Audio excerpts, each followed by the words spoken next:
Thank you, James. Wendy is performing beautifully. Thank you, darling Wendy. And you do know that she is my absolute favorite. I have found some male leopard tracks. I'm just going to unplug quickly. And whilst I unplug, you've seen the tracks here. I'm going to point them out, but I should introduce myself. My name's Noelle. Hi, everyone. And on camera, I have Ferg. Hello, Ferg. Ferg is saluting. All right, back to our tracks, Ferg. Enough of human faces. Okay, so tracks. They are not the freshest, but this is the one that I like the most. Ferg, is this an okay one for you? Okay, and what you can see, I need my little stocky. I'll use some grass. You can see 1, 2, 3, 4 toes. No claw marks. It's like my fingers. I have no claws, so there we go. If I had claws, or if this track had claws, you would see either little bits at the top like that, or you'd see little indents above it. We don't have any of that. Oh, well, that was an elephant. We're going to have to go and investigate. I just heard it go, Rrr! We'll go just now. And at the back, you've got the 3 toes, the 3 pads. 1, 2, 3. So a hyena or a dog will show 2 like this, and a cat will show 3 like this. Okay. Now, this is a leopard because of the size. If this was a lion, this lion would have larger lions with it. It would be too small, and also the precision of it. Lions have messy tracks. Cheetahs have super messy tracks. A leopard has a really precise track. It gives you goosebumps. This is about 2 days old, and 2 reasons I know that. 1 is how the track looks, even with the wind. And 2, I remember checking this exact miter drain the other day for tracks. And this is of a male leopard. And I'm sitting here thinking to myself, who could this male leopard be? The last time Tumba was seen, and I know Tumba has big feet for a small male, was going into Biffleshoek. Quarantine was seen this morning going into Cheetah Plains there, and we haven't seen Tingana in a while. And Tingana likes Torchwood, which is right behind us, and he hasn't been in Djuma for a while because the Hukamudri male has been around, and the Hukamudri male this morning was busy scent marking. So that is why my thoughts are Tingana, and I haven't picked up anything else on these tracks farther in. There's another set of male leopard tracks that I wanted to follow up on Chitwa that I picked up this morning during rehearsal, so I was actually headed there. So I think what I might do, because Tingana likes being a last-minute leopard, is go to Chitwa, follow up on those tracks, and then come back. For anyone else that might be new with us, Tingana is our resident male leopard, our territorial male leopard, but he has other properties he goes to. And because he's got different properties he needs to move to, he's not always inside of ours. And the Hukamudri male has come through and taken advantage of the fact that Tingana hasn't been around and it's rained. So Tingana's scent is now gone. And so Hukamudri male has been scent marking. And this happens as male leopards happens lions as well. As male leopards get older, as male lions get older, then they have disputes, as it were, with other males. Sometimes they're offspring, sometimes not their offspring. So it's going to be an interesting next several months seeing what happens. Another male leopard we haven't seen recently is little Hassana. He is now 2 years old, and he hasn't popped up in a couple of days, so I'm hoping we maybe find that young male. Maury, good question. Maury, you're asking if the new male that Tristan's looking for now could have possibly chased away Tingana. Maury, that's entirely possible.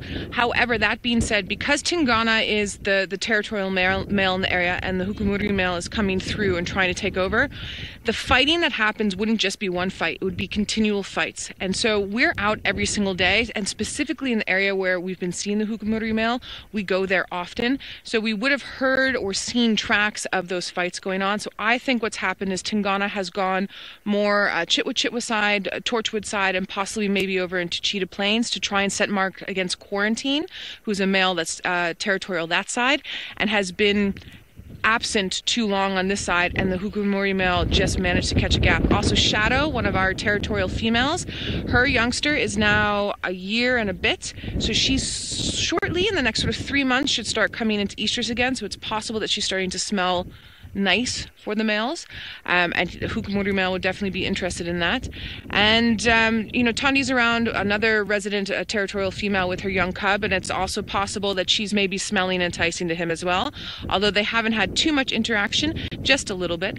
Now, whilst I get back in the vehicle, follow up on those elephants. James, I believe, is out on his feet. As we know, he introduced me earlier with lovely Wendy, my beautiful vehicle, and I believe he's found something large and boisterous that he wants to show you.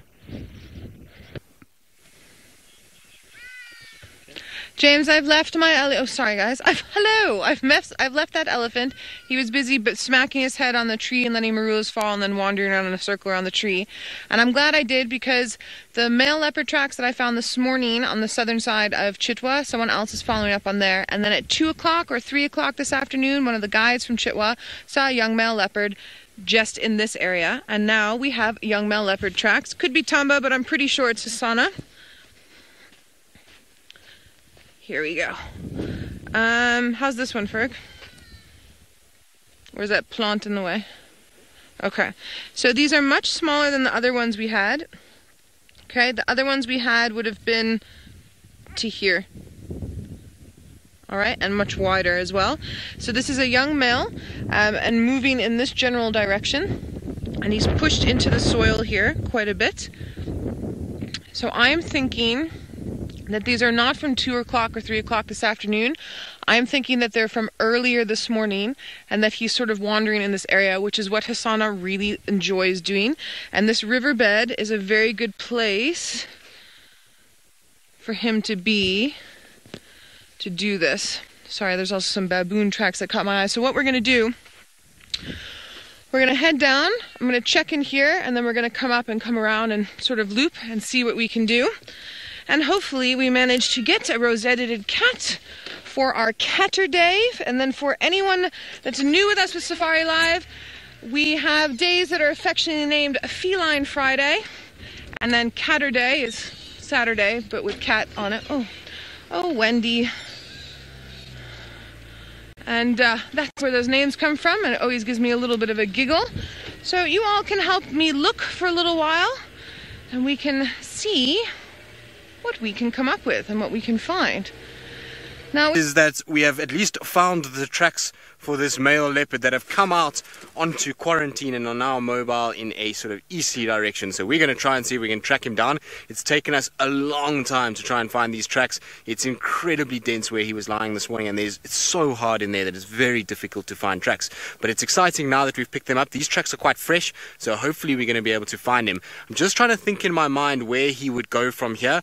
I surmise that he might be heading down either to Gari Dam or to Ingwe Alley, where there's a couple of water points there. So we're going to try and check those areas. I just want to check up ahead where he crosses, but he's definitely still going in an easterly direction, which is interesting because this is now the furthest east I've seen him push since he's kind of come into this area, and definitely the furthest north he's come in terms of close to the camp. So just want to double check where he goes from here. Lots of tracks for people walking up and down, which is, I suppose, par for the course because we've got 2 bushwalks out at the moment, so that could be from this morning. Let's check if he crossed this big main section, because this will be a good indicator as to whether he's here or not. Problem is there's lots and lots and lots of baboon tracks here as well, so I'm trying to kind of look between the baboon tracks, which is not easy. You can see a number of kind of disturbances here, and the baboon tracks are some of them, as well as then footprints for the wildy, because there is at least a bit of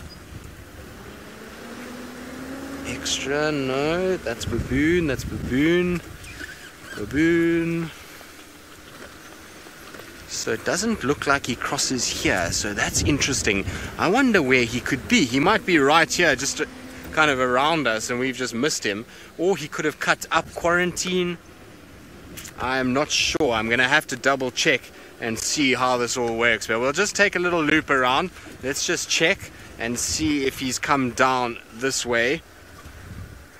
No, definitely not. So he hasn't come this way. I'm going to have to go back and just double check on foot. And so while I do that, and talking about being on foot, James is still on foot, and I hope that he's gotten away from those elephants by now and that he is still safe and sound. Well, it seems as though the Mara team are certainly holding things together today. Lots of interesting things happening that side. We still, unfortunately, haven't found any further sign. The last track I've got is cutting straight here into the block, going down towards the dam. But there's so many baboons and impalas and wildebeest and nyala all down at the dam that I'm thinking maybe he's either lying down right here and I've just missed him, or what he's done is he's turned and gone back southwards, which is not impossible, because this leopard, from the times that I have now followed him, is a seriously difficult chap to follow. He goes up and down all the time. Jean, you're wondering if I know where the new leopard is from. So Jean, no, I don't know where the new leopard is from. We're not 100% sure. We don't know really much about him. And I've tried to find out. I've spoken to a number of different people, but I can't get really any information at all as to where he is, what he's kind of done, where he's come from, how old he is. It's just everybody seems to be at a bit of a loss at the moment in terms of what his actual age is and what he's actually doing. So it's an interesting thing. It's always very strange to get a leopard that nobody knows anything about. It's not very common to have something like that, because generally, you know, the leopards that move in, even the males, come from an area around us. And there's a number of different lodges that are around that are able to kind of tell us when they've got young males that have dispersed. And then when you've got a situation like this where there's a leopard that comes out of nowhere, it's very, very odd. Well, not odd, but I mean, it's unusual. So it's difficult to know exactly what he's about, where he's from, or anything like that. Now, you might be wondering why I'm driving here towards Ingers. So this is where some of us stay, but this leopard track was coming straight in this direction. So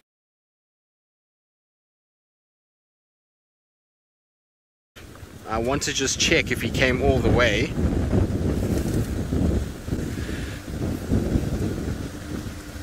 Jill, this is well, it's quite a funny question, and you'll hear why now. So you want to know whether Hukumuri is an African name, and what does it mean? Right. So Hukumuri, it could be an African name, or it is an African name, but directly translated in the local language here, it means chicken medicine, which don't ask me, I don't know why. There is a drainage line that is in this area named Chicken Medicine, but there is a drainage line that runs through the Sabi Sands, so a little dry riverbed that is called the Hukumuri drainage, and this is where he's gotten his name from. But I know in Swahili there's also another word called Hukumuri, but I can't remember if it's what it means. I think it means forge, if I remember correctly. I'm not 100% sure, but that's definitely not why he was called that. He's been named after an area that he was perceived to have come from. It was a misidentification. He isn't the male that comes from there, so he is not the son of the Hukumuri female. He does not come from the Hukumuri drainage, dry riverbed section. It was a misidentification, but by the time anybody realized it, he had already been labeled and had been given this name, and so that's why he's got it. But direct translation, Huku is a chicken, and Muri is muti, or medicine, and so Chicken Medicine is his new name, which is quite funny if you ask me. I imagine being called Chicken Medicine. I don't know if that's the best name to have, but well, that's what he's been given now, and so he's just going to have to wear it like a badge of honor at this stage.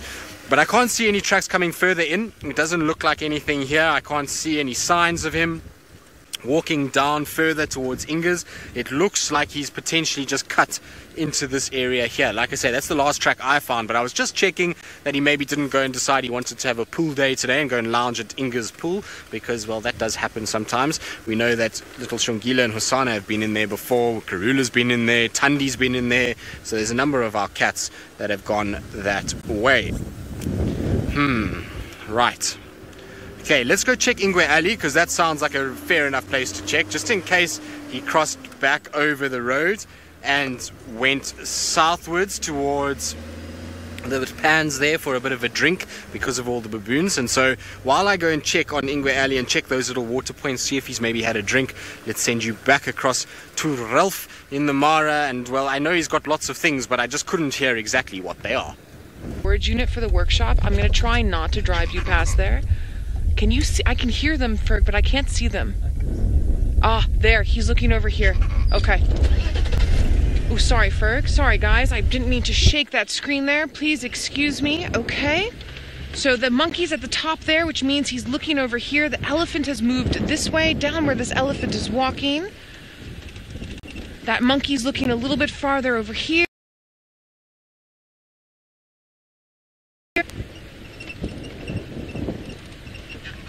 And we are...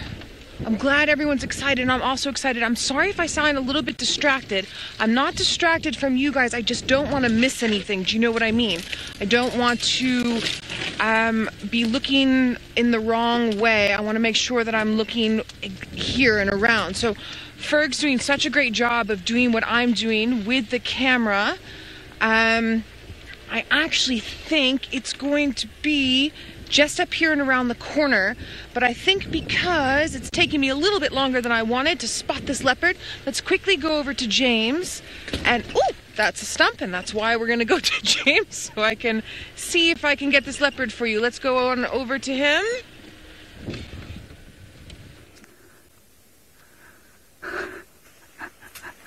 That was quite exciting, wasn't it? Let's keep going.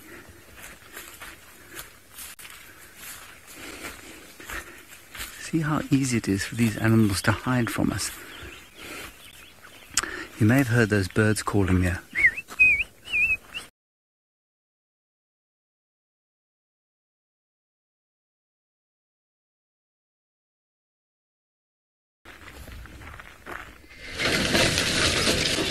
We found our leopard! He's just in front. I'm so excited.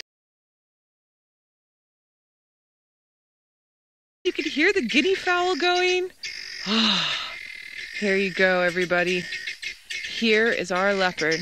Oh, and I've just run over some wild basil, so it smells quite nice. Now, this is not Hasana.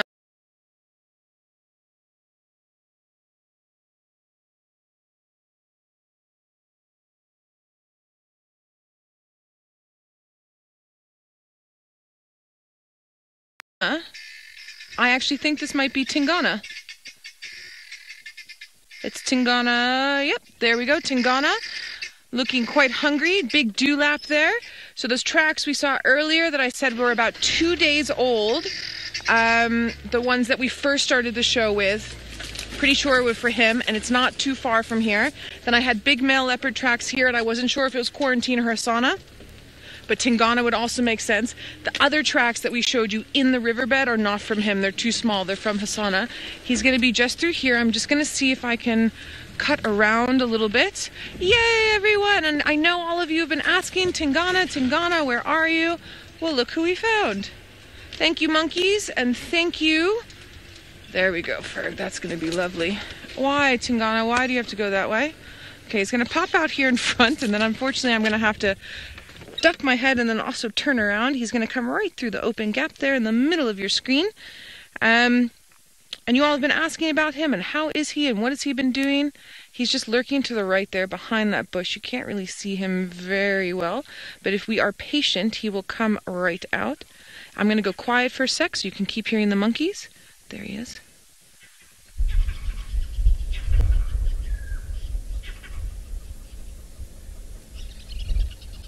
Squirrels, monkeys, all going.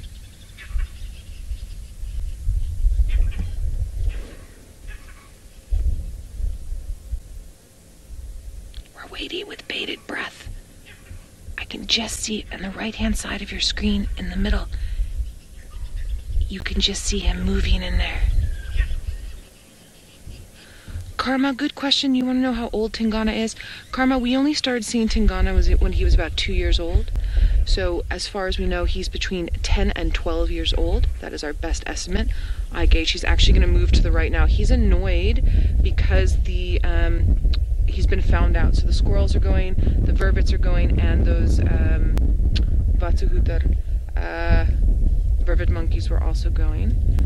So he's now, see how his tail's curled? He's like, ugh, I've been seen. And as we know, leopards do not always want to be seen. He's gonna walk, oh, and oh, thank you, my boy.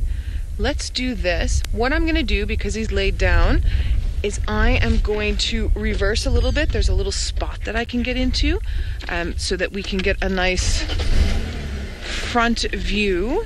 Are we ready, Ferg? Okay. Let's just go back here. Now, the tracks that I had this morning during rehearsal, sort of at the last 5 minutes of rehearsal, it would make sense that we didn't find him in those last 5 minutes. I don't know if you guys can see this drainage line that's down here behind me. It's very, very thick, and it's one of those areas where you kind of have to know exactly what you're up to. Oh, this is going to be beautiful, everybody. Are we happy? I'm pretty sure I'm right on that ID. If there's anyone that thinks I've ID'd wrongly, please let me know, but I'm counting the spots. It looks like a 5-5 on either side, and that dewlap is quite large. The only reason why I'm saying triple check is because quarantine was not far from here today, and I have only seen quarantine once. And I've also never seen Tumba. But this to me looks like Tingana.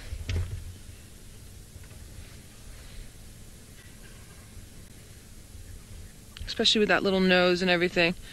Yeah, and then he's got that beautiful yellow ring and then the blue in the middle of the eyes. And you see how he's got that speckling on his nose? And that dewlap is huge.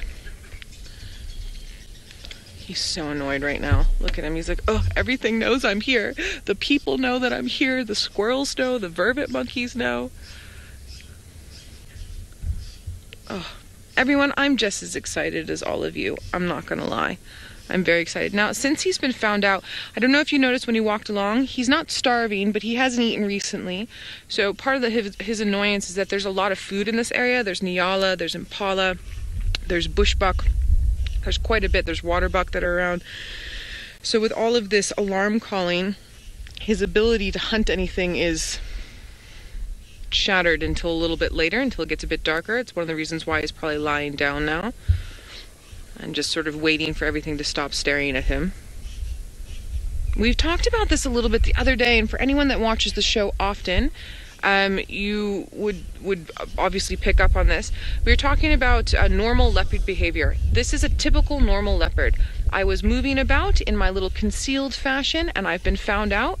So they do one of two things in this scenario. They either walk away with sort of ears back and tail curled high, and they just keep going, or they do what he's doing, which is to lie down still in the thickets, and just sort of waiting for the symphony of alarm calls to die down, and then he will move on. And because it's a cloudy, overcast day and the wind is swirling, actually not too far from here, about 80 meters from here, is a herd of Noelle, but they haven't started barking, alarm calling, or moving. They're just looking in the general direction where the guinea fowl were calling, and that's because they haven't smelled him or seen him yet. So they'll be hyper vigilant and aware, but they won't have moved off yet.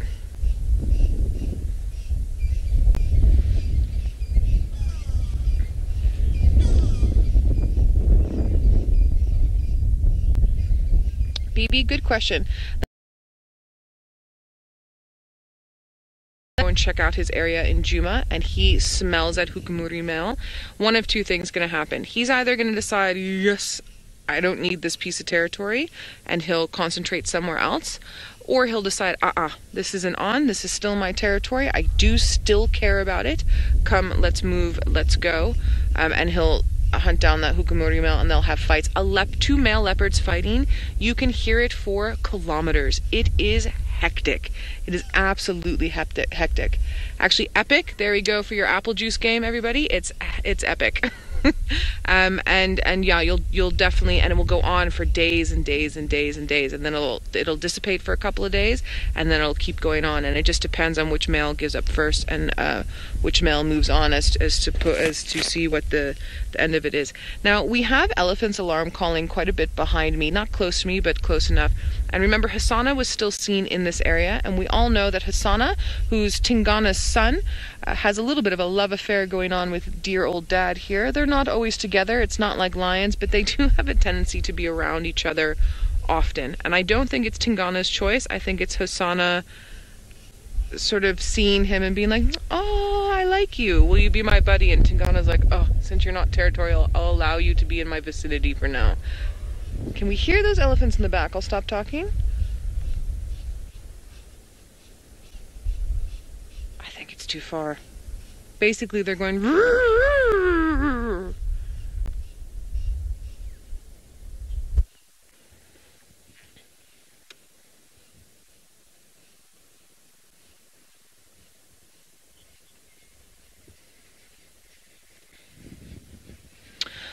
All right. right, so I have a feeling if Hasana, well, we know Hasana's in the area, we just haven't been able to find him yet. And because we have Tingana here and we haven't seen him for a while, I'm going to stick here with Tingana for now. And then keep listening to those elephants and see what's going on that side. I might choose to go over and investigate, but we're going to wait and see. And whilst we're doing that, let's head on over to Mr. James Hendry and see what his feelings are about Tingana for today. Well, before I tell you about my feelings for Tingana, let's have a look at this kudu cow and the amazingly coloured grey sky behind. It's the kind of sky that you like to have at the end of the day. She's alarm calling either at us or probably at us. I'm just looking at Herbert. Herbert says yes.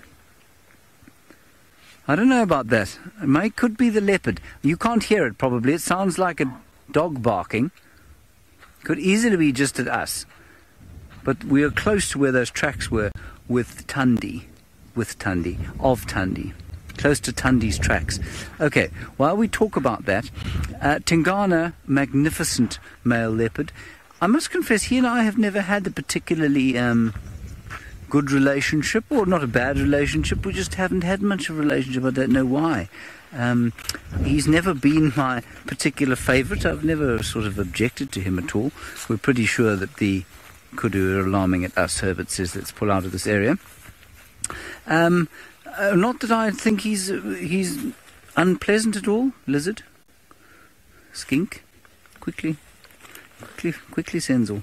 That's not something we see very often. I'll get on to Tingana again, but what's really cool about this, and I think it's a stripe-bellied lizard, if I'm not mistaken, it's lost its tail. It's got a new tail, so clearly it had a bit of a run-in with a predator, and you can see its new tail beginning. Isn't that cool? Stripe-bellied skink. They're so gorgeous when you see them in nice light, and you spend a bit of time appreciating the detail in their scales.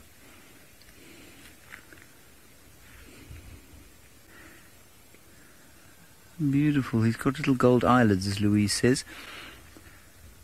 Louise is directing at the moment, everybody. Right, back to Tingana. It is, however, hugely exciting for me now that he's back, because what I really dislike is when an old boy sort of gets too old to carry on doing what he's doing. And it's one of the great joys of watching Roger Federer these days playing tennis, is that he keeps smashing people who are much younger than him. Tingana, and I'm pretty sure he's moved south because of the pressure being exerted by this Hukumburi male, who I don't think is particularly young. I would have said he's about 6 or 7 years old from the pictures, so he's in his prime. Tingana just coming to the end of his prime, and so I wonder if he won't do what Mvula did in the face of pressure from Tingana and just kind of go into a quiet retirement, stop marking territory, just carry on kind of living, but not necessarily holding a territory. I wonder if he won't carry on doing that. I also wonder, and I think Tristan's little theory on this is quite interesting. He said he thought Tingana may be quite sick. He spent 2 days under that bush where I saw him last, near Chitwa Lodge. Then he spent a day in the lodge itself, 2 days in the lodge, one in the bar and one at the spa. I'm not joking. And then he was just seen disappearing off towards the west. And what's interesting about that is that he didn't eat in any of those 4 days, and he had no injuries on him. So it's not like he'd had a big fight and he was scarred, unless there was something internal that we couldn't see. And I wonder if he didn't catch some kind of sickness from something or other, and maybe that's, left his body now. He's managed to get over it, and now he just needs a good feed and he'll be back to his best. I don't know, it's going to be fascinating to watch to see what happens. But I always like it when a young interloper comes in and gets his pipes cleaned, as they say. His pipes cleaned. Good. Let's go across to Tristan. I'm sure he, with all his vast leopard knowledge of this area, will have something interesting to say about the situation. Well, James, other than being thoroughly excited at the fact that Tingana is back and around and that he's looking okay, is really not much else. I think it's very cool to see that he is around. Now I need to cook the car in gear, otherwise we're going to just roll forward. And so it's amazing that he's back. I'm super, super thrilled with Tingana being back. It means that there's at least some hope for a better protection of our females and their cubs. And hopefully he comes back and sorts things out and sets a boundary for this male, because at the moment, I'm busy tracking Hukumuri male, and he is mobile right through the central parts of Djuma. We've crossed over Ingwe Alley now, and his tracks are coming south towards Pangolin Track and Chelapan area, but I can't find him coming out anywhere. So he seems to be somewhere on my left-hand side, still in this thicket, but we've just stopped to listen to some alarm calls and various other things. Now, as much as I want Tingana to be around, I must be honest, I quite actually like this Hukumuri male. There's something about him that's quite scary and quite kind of, I don't know what it is. Maybe it's because he reminds me of Lamula. Now, a lot of you might not know who a male leopard called Lamula is. Lamula was a dominant male around, he came in at around 2011, end of 2011, beginning of 2012, and settled in quite quickly. And he was the dominant male to the south of us on Hofmans, and then a little bit further to the west for about 3-4 years, and then he just disappeared after Anderson had a bit of a sort of interaction, is what we'll call it for now. And the reason why I say he looks like Lamula, I've got two pictures for you, and you guys can tell me what you think. Right, so the first picture we've got here is the Hukumuri male. So let's just pull that forward. So you can see he's got these kind of orangish colored eyes, pink nose, quite a round, bulky face, big shoulders, but he's kind of, I don't know, something about him that he's got a bit of a sort of attitude about him. Now, the next picture I'm going to show you is the Lamula males, which is that one. So do you not think that those two look incredibly similar in the way they sort of their appearance? Both of them have quite orange eyes, both of them the pink nose, and very rounded, serious heads. And so I wonder if this Hukumuri male is somehow linked to this Lamula male, and wonder if maybe he's his offspring, or was it a same mother situation, because Lamula also arrived in exactly the same circumstances. Mysterious, just got here, was skittish, no one knows where he came from, and I wonder if maybe there's a female just on the edge of the Sabi Sands in the Kruger that's producing males that look very similar. Would be interesting to know. But it's up to you guys. I don't know what you think. Maybe you can let me know, #SafariLive, what you think of those two males and whether they're not similar. And like I say, it's good news that Tingana's around. Hopefully again, and leaving everybody kind of settled right back down. The other exciting bit of news is that James found tracks for Tundi and Cub. That's also very, very, very, very good news to hear. While we were following this Hukumuri male's tracks as well, we also had tracks for a female coming south too. So I'm not sure who that could be. Lorimer, you're saying if a male leopard is feeling less confident, will he mark less? I think that's what I got from that. Sorry, the guys are talking quite a bit about a buffalo herd on Buffalo's Hook. But maybe not. You saw with Mvula that as soon as he kind of felt like his territory had been lost, he no longer marked at all. He urinated and defecated, because obviously that's natural and he has to. But a little different to what we see from Tingana and even this Hukumuri male. When I followed him this morning, again for a better part of sort of an hour and 45 minutes, he was in fact almost he could find on the edge of a road. He scraped all the way along. So younger males that are pushing their way in, most certainly when they're establishing a territory, are going to mark really heavily, and then you're going to get a situation where you're going to get older males like Mvula that are going to slowly decrease their amount of marking because of the fact that they are now being pushed out and are starting to become nomadic. So it just depends on where they are in life. So I suppose, yes, as they get older and as they get pushed away, so scent marking becomes a thing that they stop doing, and they regress slightly when the newer males start pushing them out. Right, we're going to try and see if we can find this Hukumuri male. I think it would just be amazing to have Tingana and this male on drive at the same time. So while we try to do that, let's send you back to the male that has, I'm sure, filled many with some joy, and that is Tingana. Tell me when. Hi everyone, we're just moving back just a little bit, so he has moved and we didn't want that tree in your way. We're on this funny little slope. We've managed to sort of create a little nook for ourselves, and he is calming down. He's not as bothered. The monkeys have stopped going. The only thing that's still going is the squirrels. Now, I believe some of you could hear that crazy elephant in the background. I've got another vehicle that's joined me in the sighting, and she came past where that elephant was, and she couldn't see anything that it was chasing around, and just seems to be having a moment. But we'll keep our ears and eyes open, that is for sure.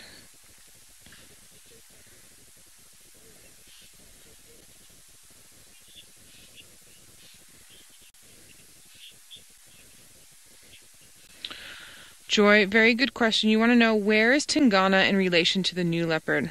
Joy, as the crow flies from where I'm sitting, I would probably say 5 or 6 kilometers. What do you think, Ferg? From here to the, maybe a little bit more to Treehouse? If the crow flies? That direction. Yeah, north. It's due north from us. Sorry. There's Ferg's finger. So where's Ferg? Put your finger back. Where's your finger, Ferg? There. Okay, so that's north, and that's where the Hukumuri mill would be. And I'm going to say at a minimum 5 to 6 kilometers, but nothing more than 8. Thanks for your finger, Ferg. We should put a little face on it, like a little leopard face. I'll draw it on later. But not close enough for them to hear each other, and not close enough for them to smell each other. Tingana would have to go towards his territory in Treehouse Dam area, where we've seen him often, to know that fighting with guests maybe 2 or 3 times in my career, and then in total maybe about 10 times, and they're extremely memorable. They are not nice to each other. I've also seen 2 males walking up and down in a sort of 10 meter, about a 10-yard span, and on an invisible line in the middle of a road, up and down, hissing and growling at each other, neither of them wanting to get across to the other side, but neither of them really enjoying that each other is there. There's spitting, there's snarling, growling, and when those claws come out, it's pretty hectic. There is a video that's on YouTube. I can't think of the name just now, but there was a release of a leopard that had been eating cattle and things, and they caught it and then re-released it somewhere else so that it would be away from the cattle.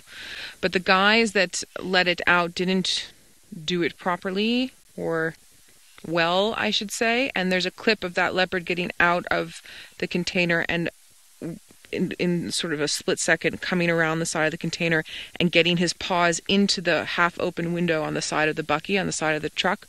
I'm sure some of you could YouTube it now. That will show you the sort of speed of a leopard's action. Now, if you were to combine that with it being leopard on leopard, it's extremely fast and quick and very, very, very, very loud. There goes our elephant in the background again.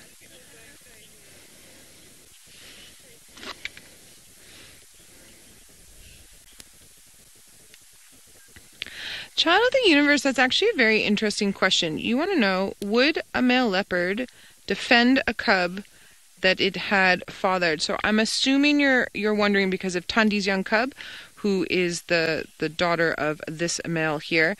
First, the daughter of Tundi at the moment, the little one, the 3-month-old one, Tundi doesn't want Tingana near that little cub any more than she wants Hukumuri near that cub. That cub's too little. I've seen male leopards go to an area where their sired offspring are and kill them and eat them. Okay, so it's not the same as lions. I've also seen them go into that area and the mum chase them away. When they're little like that, they don't want to be around. I have seen mums with their sort of 6, 8, 9, 10, 15, 18-month-old cubs, all those different ages, on kills with the fathers. The older they get, the more relaxed they are around them, especially in an area like this with a higher density, a higher population. But remember, leopards in general are solitary and territorial, both males and females. They do not work in a pride system like lions. They prefer to be on their own in general. So it's not a good scenario either way. Now, you will get different guides who've had different experiences regarding males, leopards, and their offspring. Those are the experiences I've had, mixed in with reading material a long time. It is very, very, very different from lions. So let's say for some instance, Tundi was around with her small cub and the Hukumuri male and Tingana both rocked up and then there. Tundi would be fighting off both those males and trying to run away with her cub. Just in general, she doesn't want to be a part of any of that. If Tundi didn't have her around. Remember, she only wants Tingana around when she's ready to mate. So she will only really want him around in the next year and a half, probably around in there, about the next year and a half. Other than that, she's not that keen to be that interactive with him. And that being said, I have once seen a female leopard with a younger cub about 9 months old, and a new male moved in, and she was mating with him. And it was more to do with sort of trying to keep him happy and sort of away from, she was distracting him pretty much. And I've seen female lions do the same thing.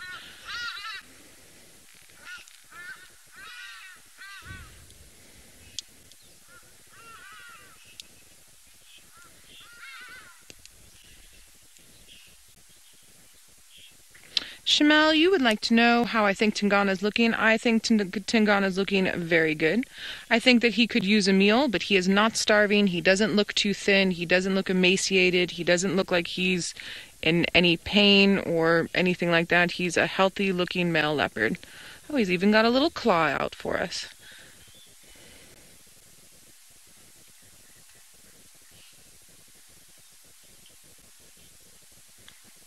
Really, Lou? Lou's just saying in my ear that that claw's been sticking out like that for a while. I've seen before where sometimes the protraction is interrupted, and then it can get sort of stuck like that a little bit. So it's possible that he had an injury and then now it's just sort of grown some scar tissue and it's just going to be that way. Interesting. Thanks, Lou. Lou is one of our directors, Louise, and so she obviously directs us from Final Control. So she gets to see everything that all of the presenters do always. And it's interesting because all the directors build up memory bases because of the amount of content that they look at, very similar to all of you viewers. So I don't always get to see what Tristan sees because I'm in my own vehicle with my own camera. It's nice to see, it's interesting, and then we share stories. She tells me over her radio into my ear, and then I get to share them with all of you. That's also how the questions come through. All right, so let's head on over to James, and maybe we'll ask James what his experiences are with male leopards and their cubs or not their cubs. James has been guiding longer than I have. He also has had loads of experience with leopards, so let's see what his thoughts are, his stories.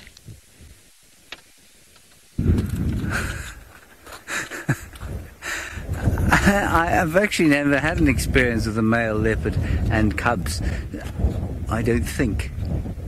No, I don't think I've ever seen a male leopard kill cubs. I've just heard about it, of course, and it does happen very much. Now, we're sitting here at Twin Dams. We have found no further sign of our leopardess or her cub, and with the light now starting to fade, a really quite ominous sky floating over, we're going to start making our way back towards home. Let's quickly have a look at this tree, which is one of my very favourite trees at Djuma. It is a jackalberry tree, and what is so special about it is the way that it has grown, all twisted. And I imagine that it must have been twisted when it was very young, and it's just carried on growing around in that sort of circle into this magnificent organism that sits in front of you there. It really is quite something, and I wonder the stories it has to tell since it was a tiny little thing. Hi everyone, so sorry about those technical difficulties. It does happen from time to time, especially if we get into areas that have a little bit of a leafier vegetation with our bushwalk equipment, but also it sometimes happens on our vehicles as well. We have these little warthog antennas at the back that stick up just like warthogs' tails do as they run away, and the way that they project the signal, amazingly, it still amazes me how much leafy trees and an abundance of leafy trees can stop a signal off of those aerials, but it does happen. I just find it interesting, which is why I'm mentioning it now. Now, as you can see, Tingana hasn't really moved, but that's okay. We have gone, well, we've been having rehearsals. When's the last time we saw a leopard, everybody? because I know it's been a few days for me. The last leopard I saw was Hasana when he still had that Diker kill on Gowrie, Maine, which I think was about 4 days ago, if I remember correctly. And we've been tracking Tandi up and down, in and out for a couple of days now and haven't seen her.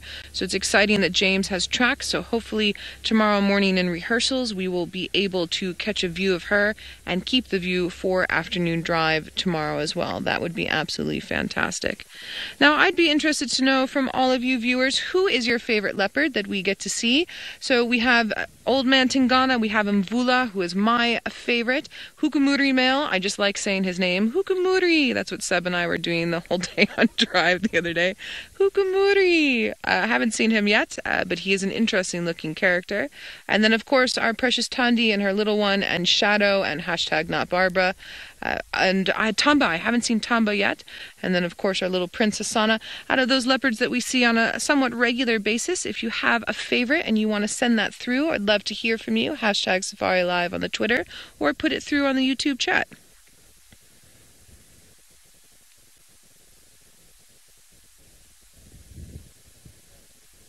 Our squirrels have stopped.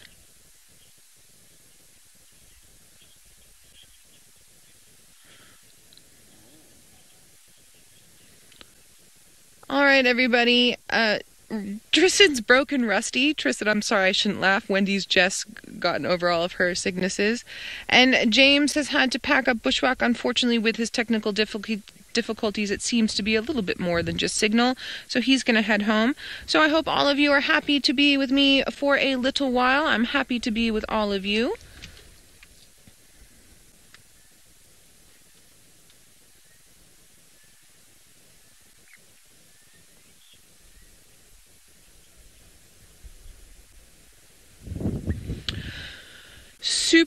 Super good question, Brett. You're asking, how do we tell the difference between male and female leopard? So there's a couple of ways that you can do that. You can do that by... Do you remember when we first saw him? If you had been with us when we first saw him, which I'm hoping that you've been watching the show throughout the afternoon, he had something called a dewlap that I mentioned, and it's a big flap of skin hanging down on his neck. If you think about...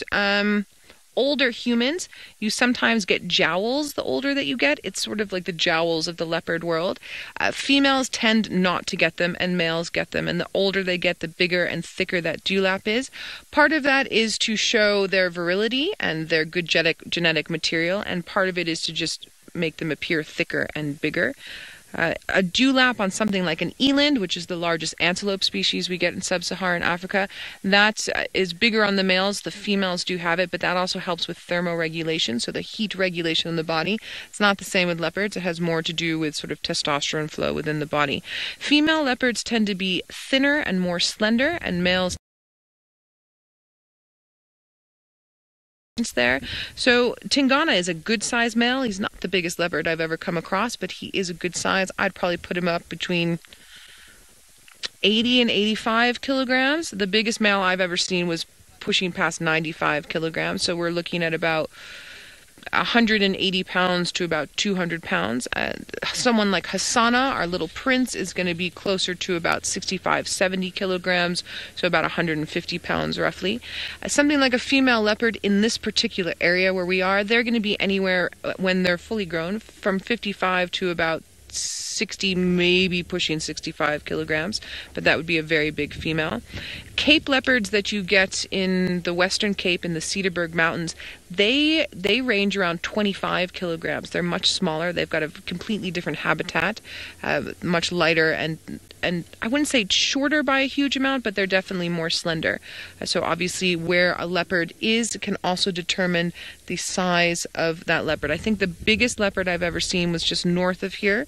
His name was Bumba Niati, which means kill a buffalo, and he was about 95 kilograms, and he used to take out small to medium-sized buffalo. He was hectic. And with the vehicles themselves.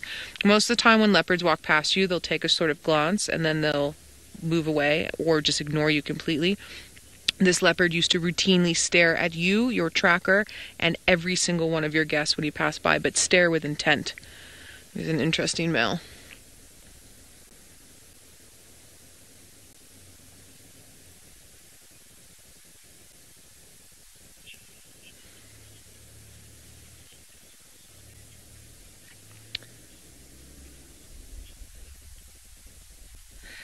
Mia, Chris, Julie, and many other viewers are saying Hasana is their favorite leopard. I also enjoy Hasana quite a bit.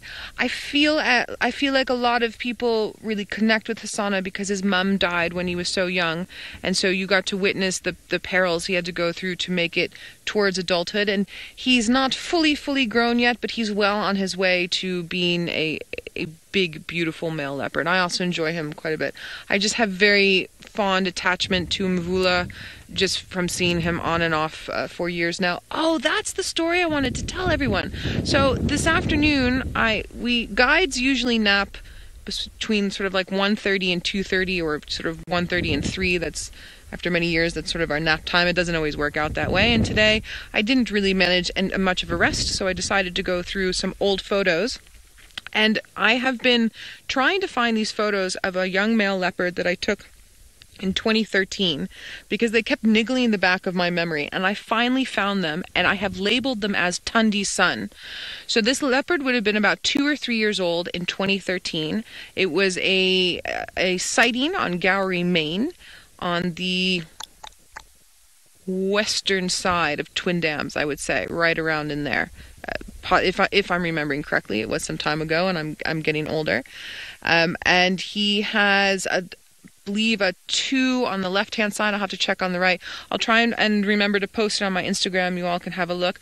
But I was chatting with Lou about it, and Lou is thinking that it was possibly Bahuti, one of Tundi's male cubs that used to be around. But I'd be interested to know once I put it up, and I'll try and put it on my phones for those of you that don't have Instagram and show it to you tomorrow afternoon, who this male would have been.